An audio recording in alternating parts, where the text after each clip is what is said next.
class them as errant at this point? The money is supposed to help the poor. You've got your proceedings, you've handed your recommendations, it's still not happening. What's next?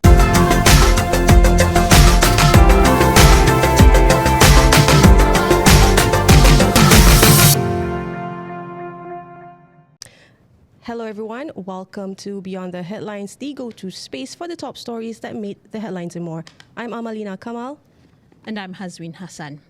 The recent Auditor-General's report has once again shed light on long-standing governance issues across several ministries and agencies. This ranges from financial mismanagement and procurement weaknesses to poor enforcement and lack of accountability. Following the report's revelations, on Wednesday, Prime Minister Datuk Sri Anwar Ibrahim instructed all relevant ministers to thoroughly address and act on the recurring issues raised in the Auditor's General Report 2 2025. Right, and Minister in the Prime Minister's Department Law and Institutional Reform, Datuk Sri Azalina Othman Said, said the government takes this issue seriously and that they must be thoroughly reviewed and corrected. Now, among the issues raised involve leakages, non-compliance with regulations, failure to meet conditions, and weaknesses in planning. Now, she added that every criticism towards the government should serve as a lesson to prevent recurrence. Now, she also said, quote, Prime Minister has also stressed that all ministers, in line with the federal government's ministers' orders, must scrutinize every observations raised in the report, especially involving repeated issues that have yet to be resolved. Watchdog group Transparency International Malaysia, or TIM, told the government to enact structural reforms in response to the report, warning that repeated governance failures are emblematic of systemic breakdowns. Outdated resources, weak financial oversight, and a culture of impunity have allowed such practices to continue year after year, they said in a statement. TIM welcomed the expanded audit scope and 2024 amendments to the Audit Act 1957, which empowers the Auditor-General to monitor the implementation of recommendations via the Auditor-General's dashboard. It also praised enforcement that helped recover 157.73 million ringgit between 2024 and mid-2025. However, they said laws and dashboards alone are insufficient. They added that transparency must match enforcement and that every agency implicated must be held accountable without delay. Now, as the primary parliamentary body responsible for scrutinizing public spending, the Public Accounts Committee plays a crucial role in ensuring that audit findings lead to meaningful reform. And of course, in light of the Auditor General's revelations, here in the studio, we have Public Accounts Committee PAC Deputy Chairman and Seputih MP herself, YB Teresa Kok. Welcome, YB, to Beyond the Headlines. Yep. Thanks for having me. Pleasure to have you, YB.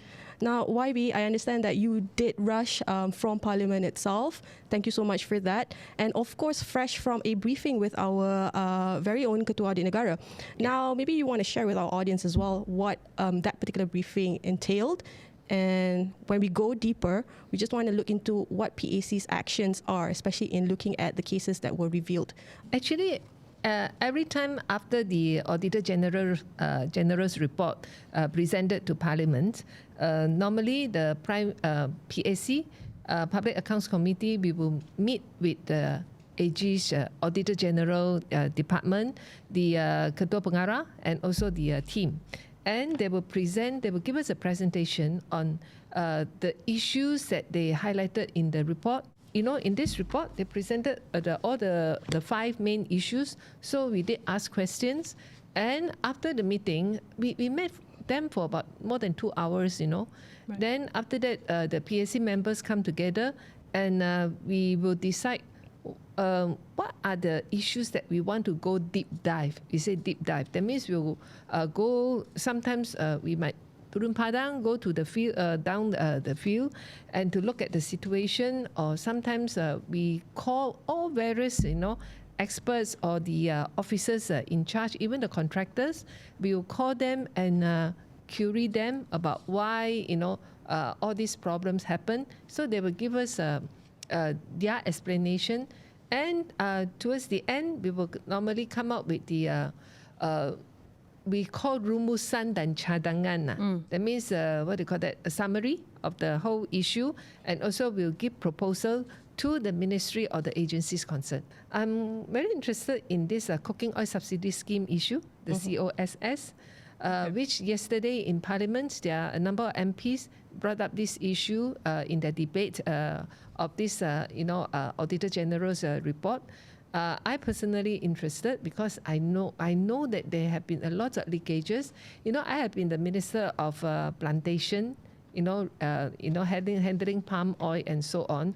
So I did hear complaint here and there about issues. So I'm interested to understand more and also to see whether we can come up with solution or suggestion for the ministry or department concerned to improve.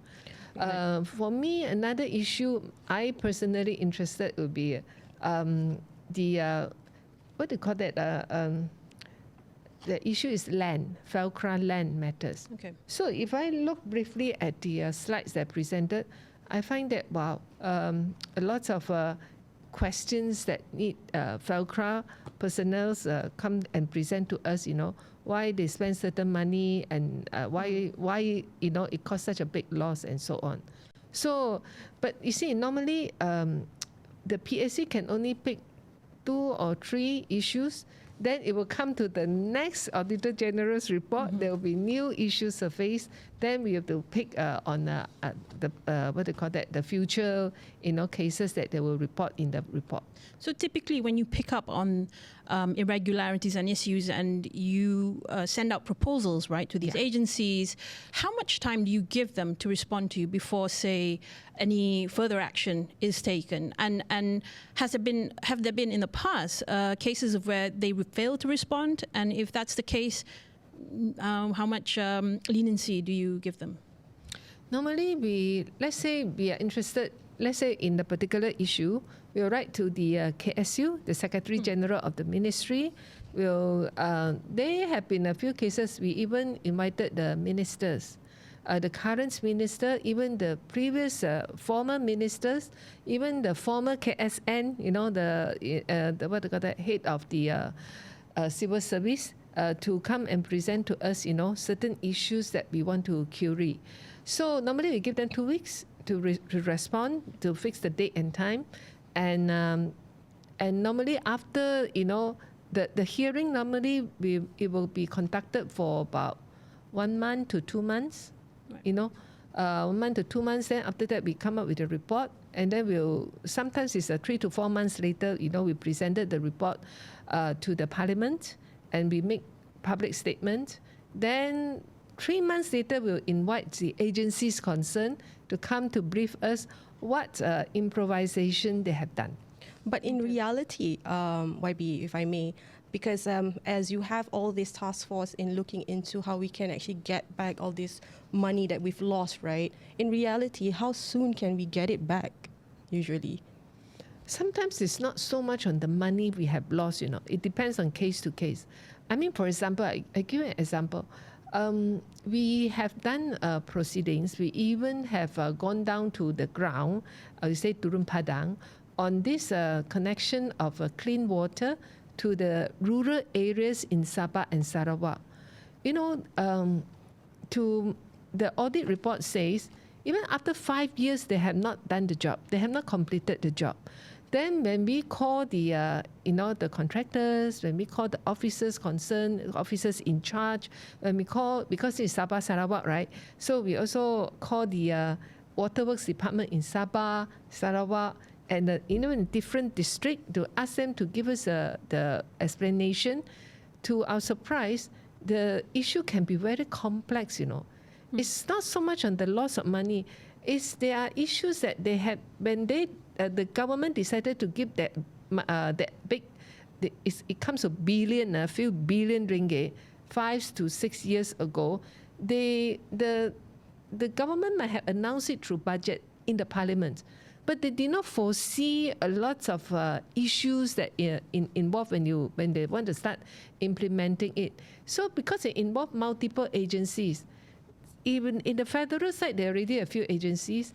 Then you have to involve the state government. State government, then sometimes they did not agree, You know, different government come in, right?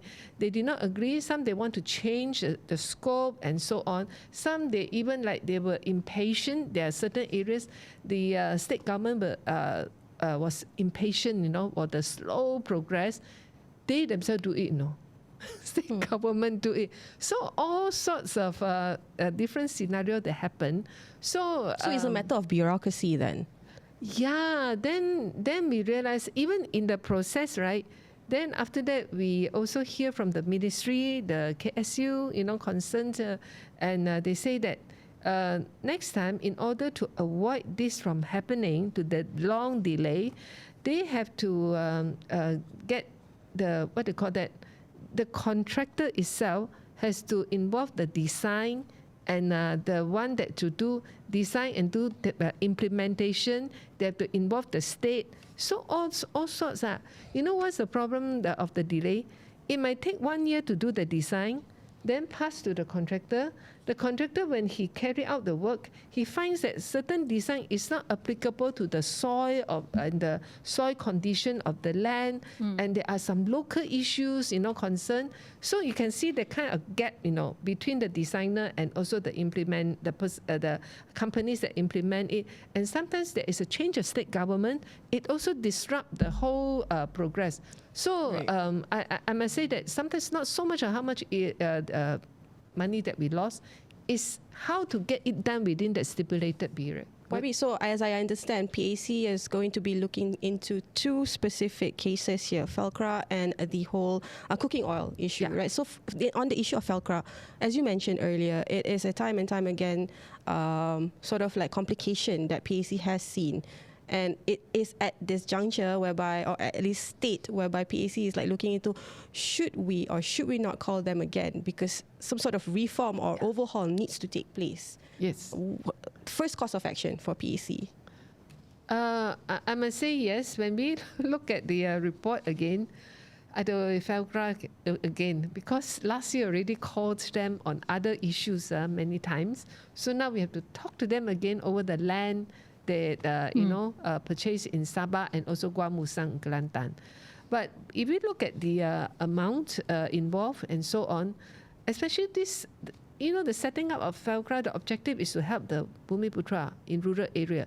How can money be squandered away like that? So we think that we should still, continue. We do have some discussion just now among the PAC members.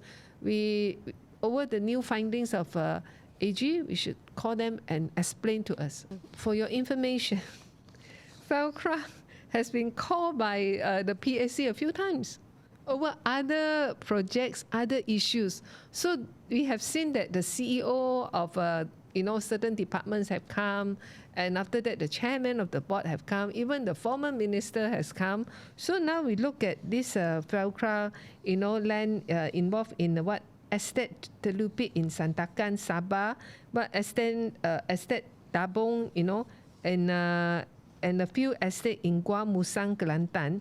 All these are few hundred millions, That here is stated that is 241.76 million. Big amount of money. The objective of Felcra is to help the Bumiputra, the rural area planters and so on, to help to develop the rural areas. But we can also see that, leakages happen one after another. So this is also another case for me. I'm quite concerned about this situation. But because we called Felcra a few times, in a few cases, so we are thinking whether to call them again. Would you class them as errant at this point? Surely. Yes. It's big money. The money is supposed to help the poor, help for rural development, help the rural Bumiputra. But how the money spent? All these are the big question mark that, Yeah, but the fact that you're saying that, thinking twice in taking over or calling Felcra again, so what would the actual action or enforcement need to be pushed out to ensure that no repetition happen? Because again, I'm echoing what Prime Minister Datuk Sri Anwar Ibrahim is saying, issues that have been recurring and surfacing time and time again. You see, whenever we have PAC proceedings, we have ex officio. The ex-officio are the MOF officers, the Economy Department, Ministry, Kementerian Economy. We have MACC officers. We have Auditor-General's Department officers. Audit, and plus our parliament, the lawyers and also researchers and so on. We have all these ex-officio join us in the meeting. Although they can't participate in the query, but they are observing. It's up to MACC whether they want to follow up, whether they want to take up, the issues. Because from all the proceedings, right, it's a bit like court, right?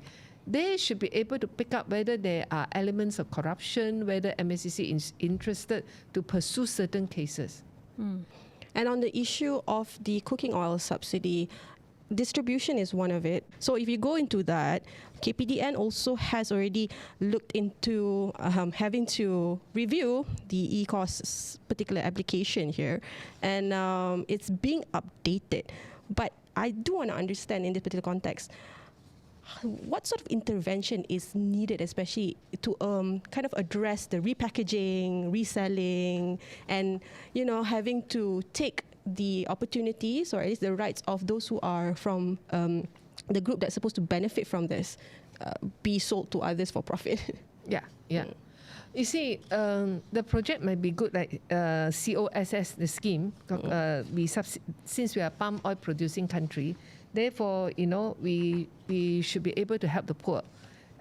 It is good, but then when you look into like the distribution methods, especially I think the Auditor-General report did mention that is the distribution part, the part that why it doesn't reach, I mean those factories, they may produce palm oil, the cooking oil, but then how do they distribute and all that? Some details there is a gap.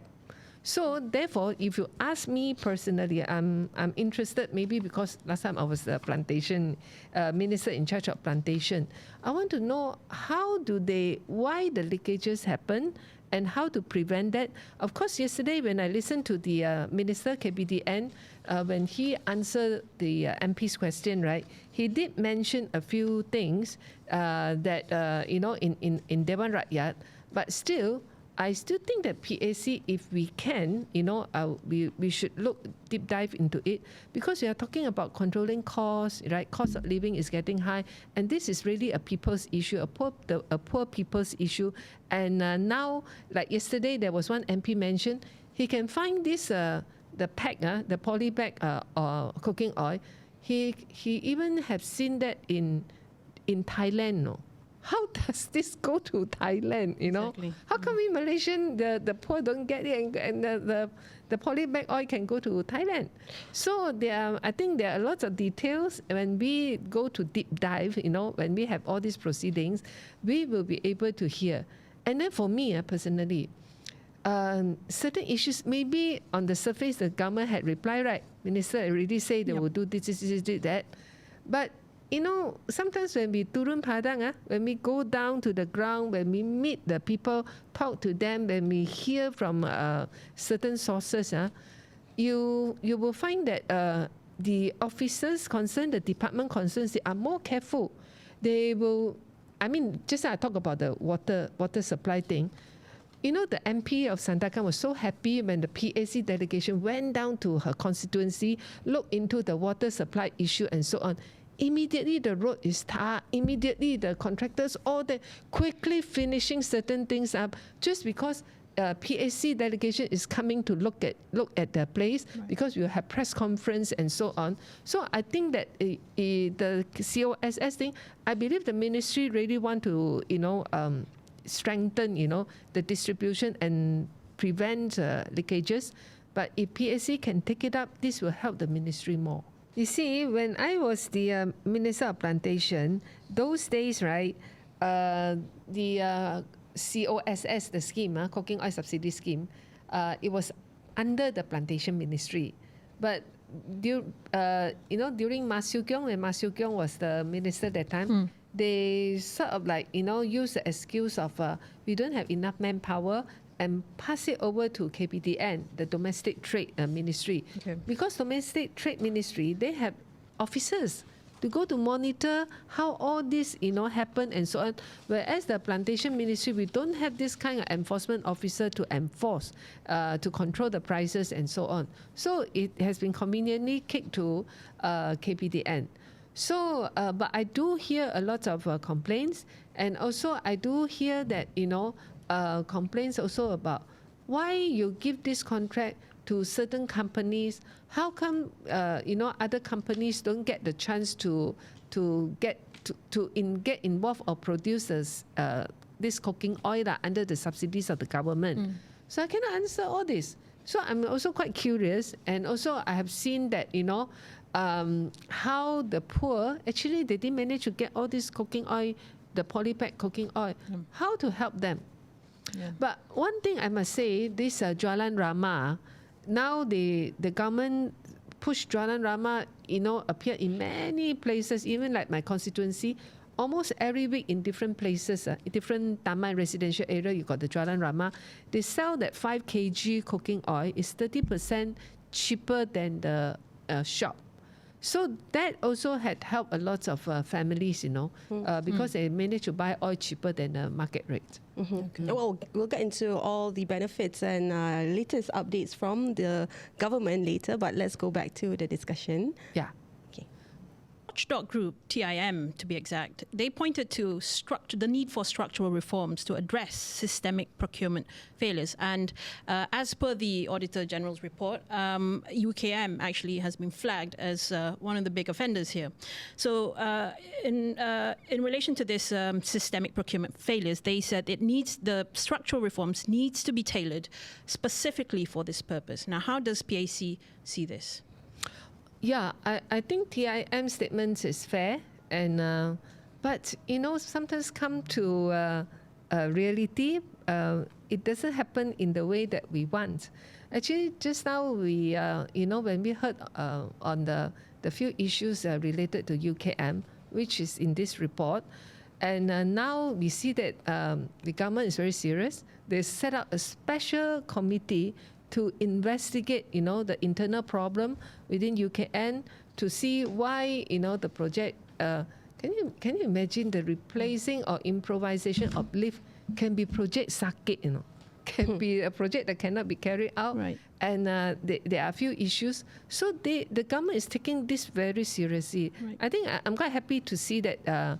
So that's why for me, I think that if the government has been taking action, special task force being set up and so on, then maybe PAC can put this we don't need to deep dive on this issue. Sure. Because government already doing it now. We must just spend the energy to look into other areas, other Sure. issues. Right. Well, on that, on the UKM issue, right? Yes. Well, the actions that have been taken, as written out in this particular audit report, susulan the audit report itself, is that the investigation, the internal investigation, has taken place and presented as of 15 July. But details are still being observed by JPA, which is the Public Service Department. So in that particular context, maybe the responsibility is not solely on PAC to just look into and ensure that there's continuity in terms of having accountability be addressed here, right? We do have the existence of the Auditor-General's dashboard to track performances and to track this sort of efforts, right, being done to, I don't know if you, like I said, because take back the money, but you say sometimes it's not about money, right? It's about streamlining processes, because sometimes the bureaucracy is a bit too complex here. But then again, I do want to understand what is PAC's own recommendation to complement such a rollout, to complement that dashboard?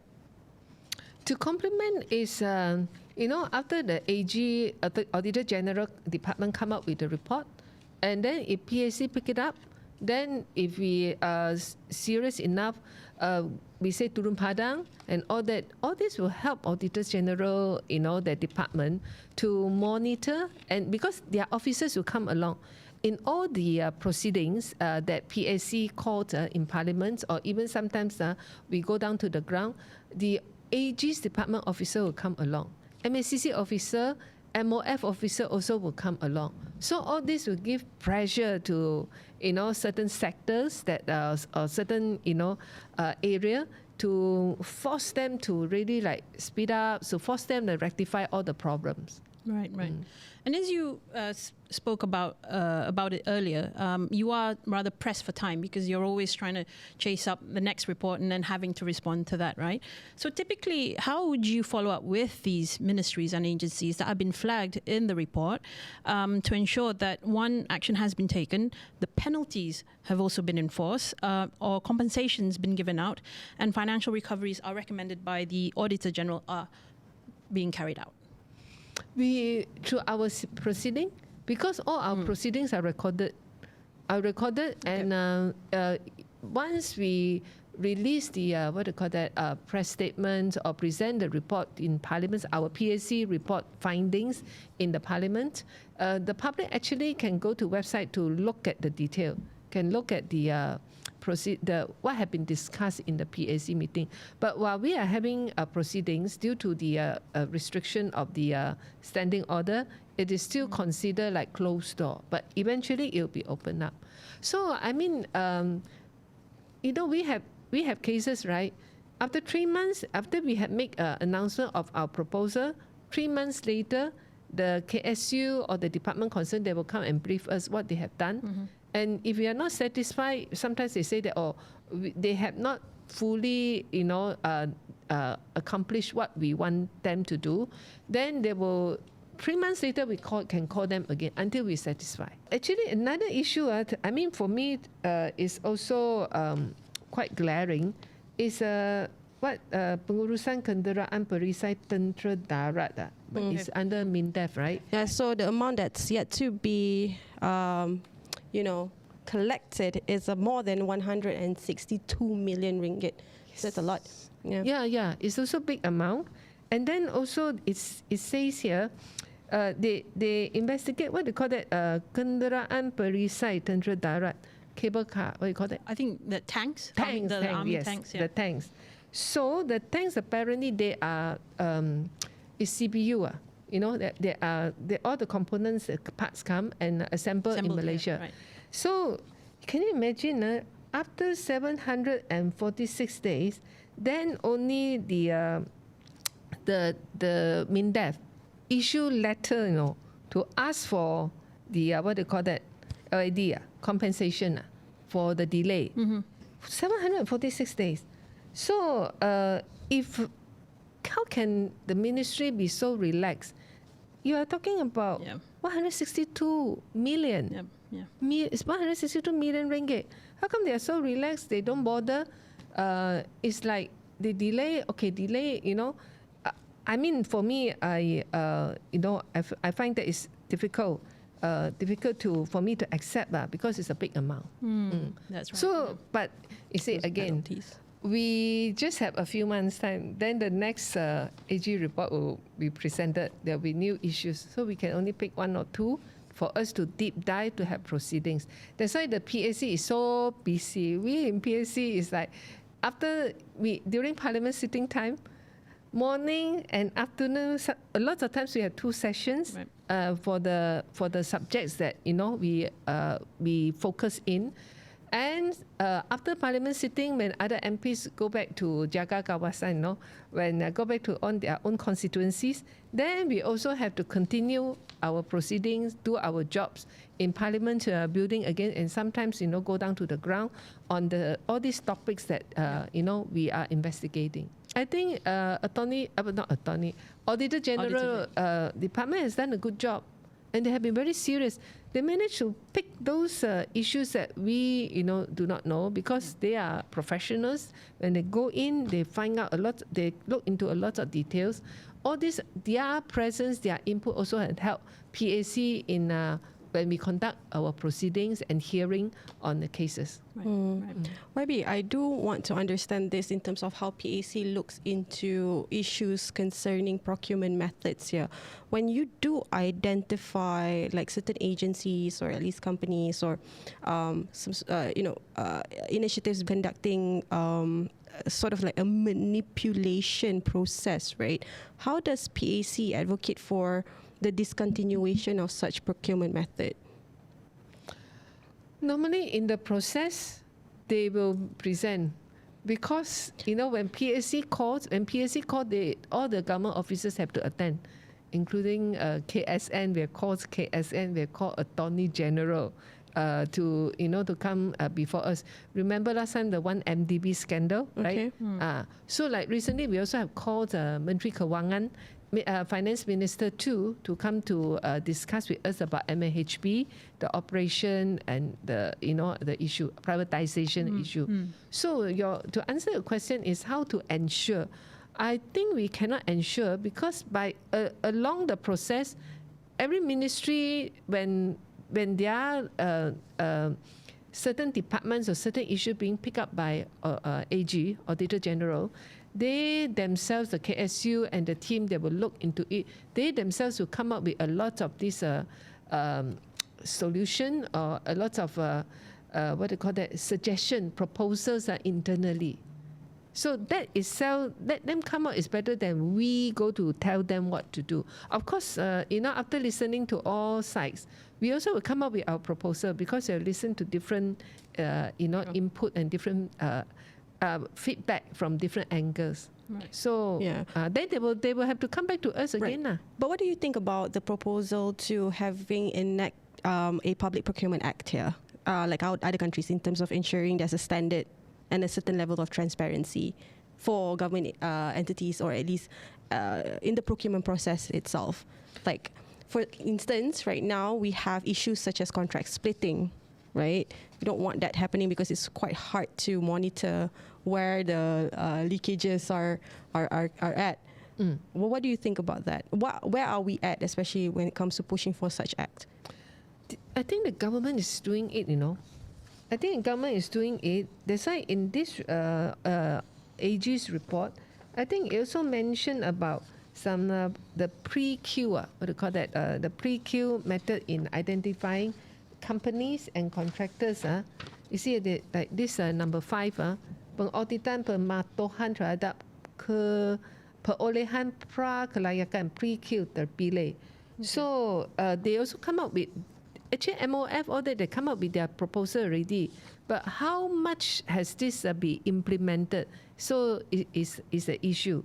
So I think we can come up with a lot of suggestions and proposals. Sometimes you still find that certain agencies, certain ministry, when come to the real situation, they didn't really do what had been proposed by the government itself. Right. What's the fastest turnaround you've seen so far after recommendations have been given out, advisories given? What's the kind of turnaround that you expect to see? Well, okay, I still think that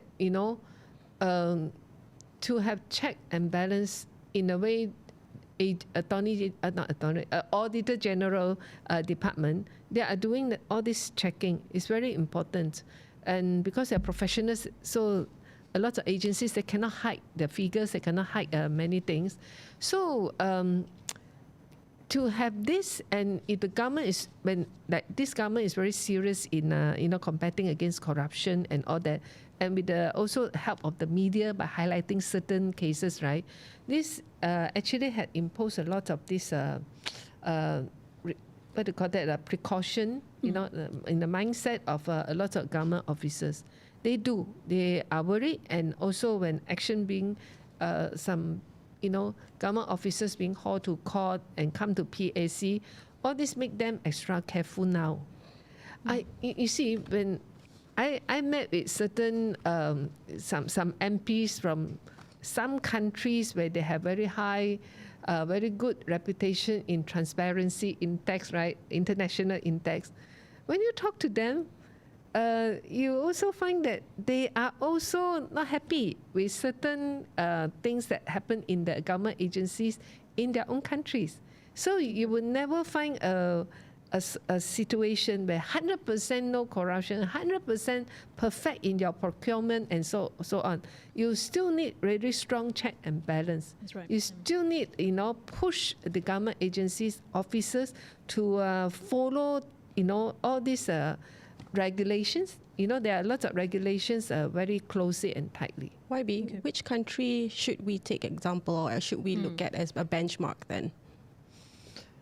Well, I have not traveled around the world, but I must say that when I travel to Indonesia, PAC, when we have this dialogue with the MSCC of their country, right? And also with the Auditor-General Department of Indonesia and so on. So we also hear from them, although it looks like they are better than us, but actually when you talk to them, not really. They are also not happy. They will tell you a lot of things, how they push for changes and so on. But I want to share with you what made me very interested on the reform in Indonesia on this aspect is, the Auditor-General post. Yesterday there was a big debate in Parliament about the post of Auditor-General, whether it should come from civil service or not, right? So this one reported in the media. When we went to Indonesia, all these institutions, the high post, the MSCC there, the highest post, the CEO, and also the Auditor-General Department, the general public can apply, They can apply to hold a position. But they qualified have to go ones, through. I suppose. Huh? Qualified ones, I suppose, the general public, but qualified people, especially in that skill. Yeah. They they told me that the Auditor-General in Indonesia told me 500 over people apply for her position. Right. But they also have very tight scrutiny. By five, they say scrutinized 5 times by 5 lapisan. They say 5 lapisan. So one of them is the MP, Select Committee of the Parliament. They also help play a role in shortlisting who should be the Auditor-General. Right. So then after that, I think they have their different departments, to vet the candidates. They will shortlist, to 10 candidates. After that, 5 candidates. After that, then only they choose one. So it is that tight. And yesterday during the debate, I really felt like standing up to tell the minister, maybe Malaysia, we should do that too. We have been arguing over certain person whether should be holding the highest post of certain institution. Why don't we just open it up? And then let the MP play a role also, the select committee. We don't need to be the final person that, final department that vet it. We can be one of them. Let the select committees can be one of them to give recommendation, to do the interviews, to help the government to shortlist, the candidates. And I suppose this is democracy in manifestation, because it's rather a bigger representation, because you're opening up to the members of the public. Yes. So people feel more represented that way. Yeah. And the person who hold that position will feel very proud, Right, Yeah. I've been scrutinized by 5 departments. Yeah. After being shortlisted, 5 candidates, then, she was the one that being, Right. chosen. She felt very honored. Yeah. For sure. Just want to draw back the discussion to our particular topic, which is the Auditor-General report and moving forward, because we don't want people to have the wrong connotation that we're actually questioning the Auditor-General's role at the moment, right? So, coming back to this particular discussion, let's look into subsidy weaknesses here, because in light of the particular report, we do note that there needs to be structural or policy recommendations when it comes to the rollout of subsidies.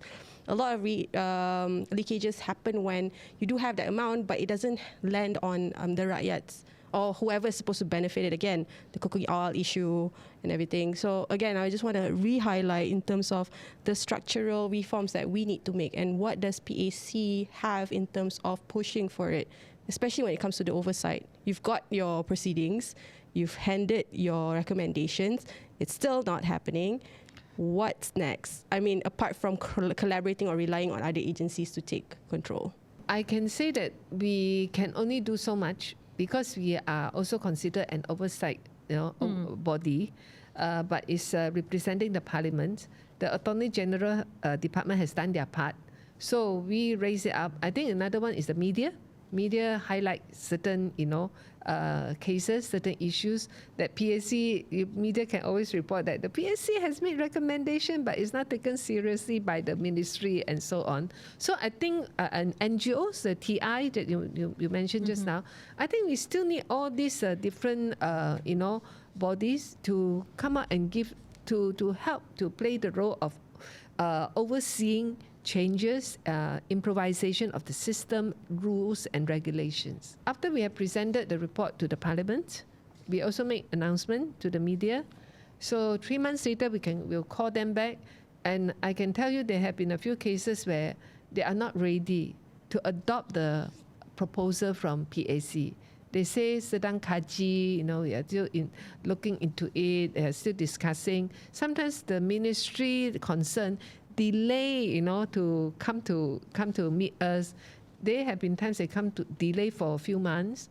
There was one case, I don't want to mention which case, that finally the officer that we think that should be responsible on the leakages shouldn't hold the position anymore.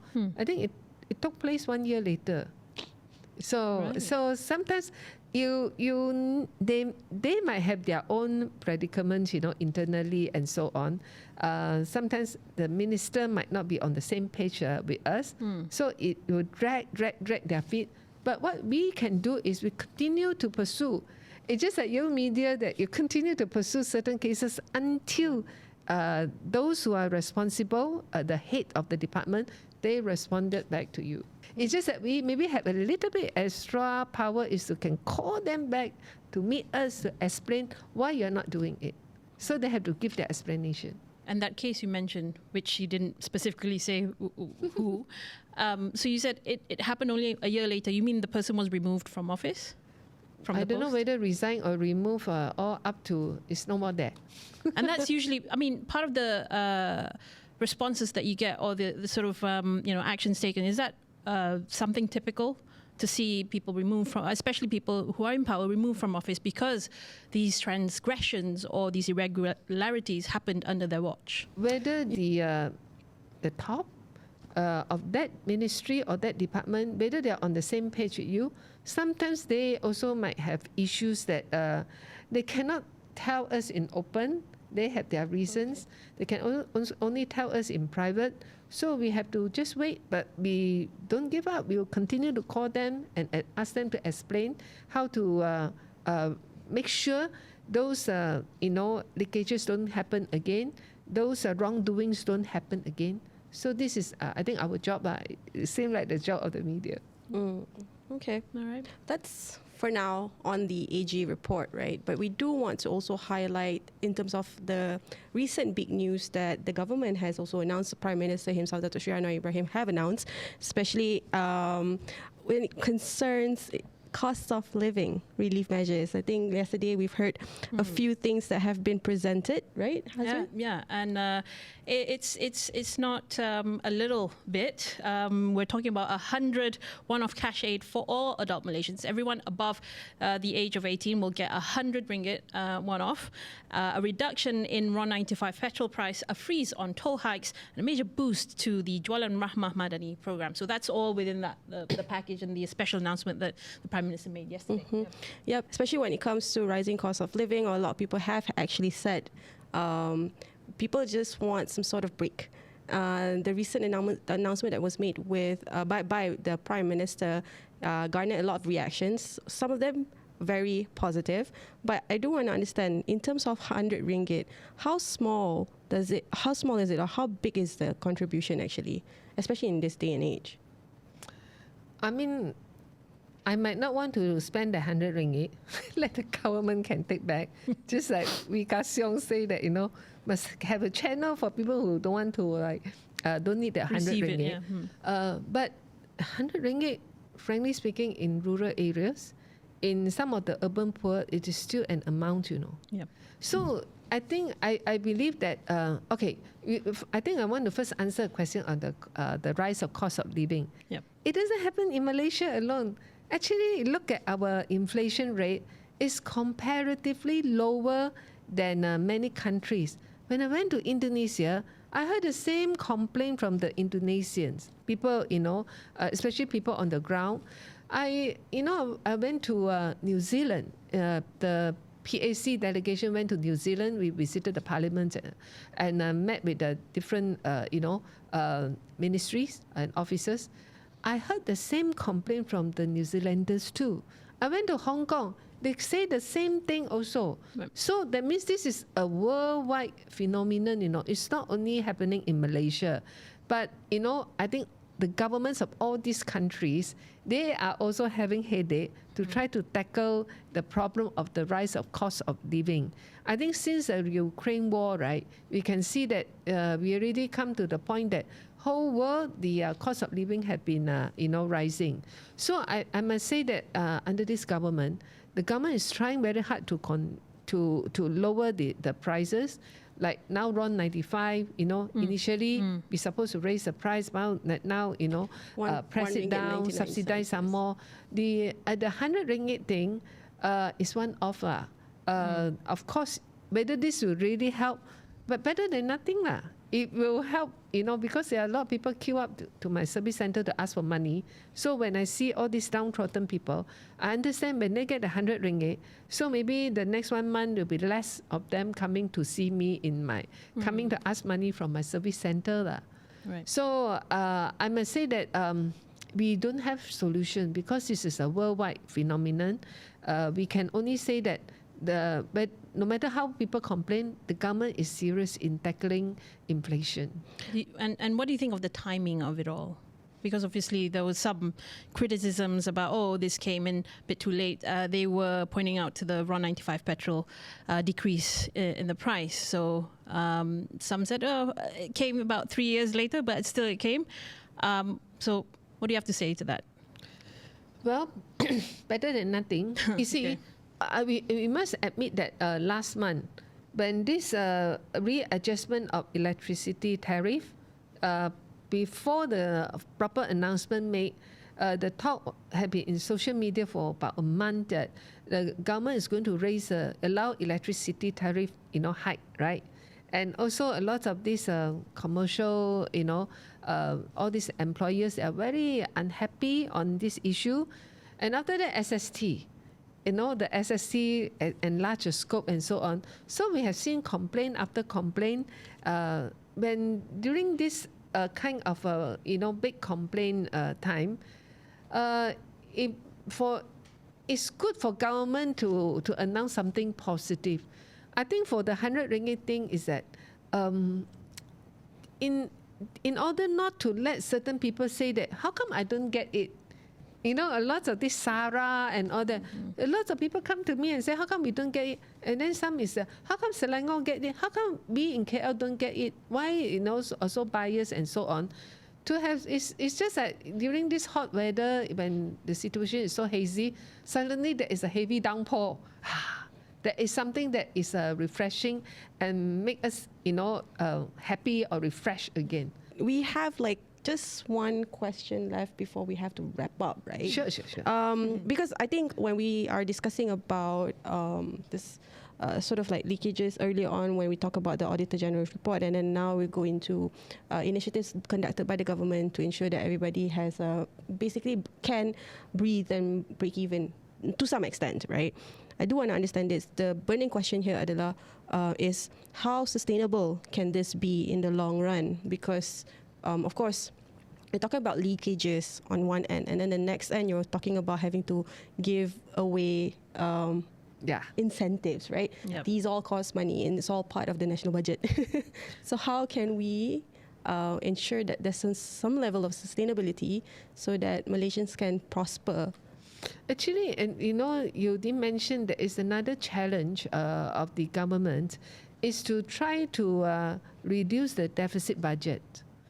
You understand? It reduces the deficit of our budget, because if the government just keep giving goodies spending after goodies and ang pao cash to people, then our deficit will become bigger and bigger. One of the main reasons for government to increase the scope of SST so that we can have more money to pay for a lot of these incentives that we want to give away for the poor, the food aid and so on. So that is I think this is a challenge of all governments. We look at governments rise and collapse. A lot of times has to do with the taxes that we impose, and also of course corruption is always play a part. But the government is caught. I must say that caught. Sometimes, on one hand, we want to try to reduce the deficit of the budget. On the other hand, people are complaining that we are imposing higher taxes on them. Whether sales tax or whatever taxes. So that takes wisdom for the government to see how to make a balance, strike a balance. Perhaps we can start with the suggestion you made earlier that those who don't need the 100 ringgit, they can just channel it back to the government. Yeah. Because I'm sure that of the 22 million who will be, getting this payout or eligible for the payout, what's the number that really need it? Yeah. It's got to be only a few, right? And actually, I also see that after this announcement is made, that will make a lot of people who are not IT savvy, who don't understand that actually by using their IC they can buy things, right? There are still a lot of old people, older generation, they don't realize that will also enhance their knowledge about the chips that they have in the IC that actually can use to be something like touch and go. They can put money in and they can use it to buy things.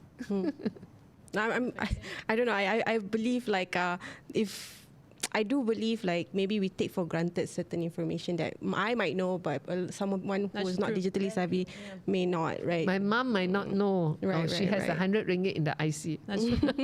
I mean, I'm not even going to start, but smartphones.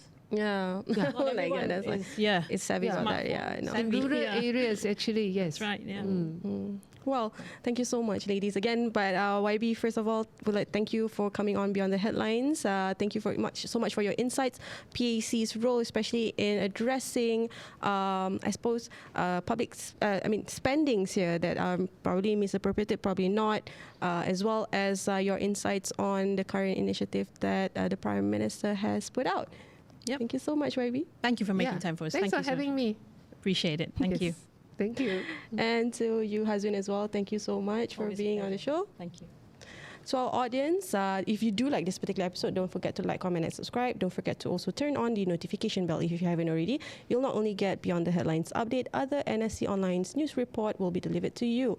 Now, do follow us on our social media. We are on Facebook, Instagram, X, Threads, as well as TikTok. My name is Amalina Kamal, and we'll see you next week.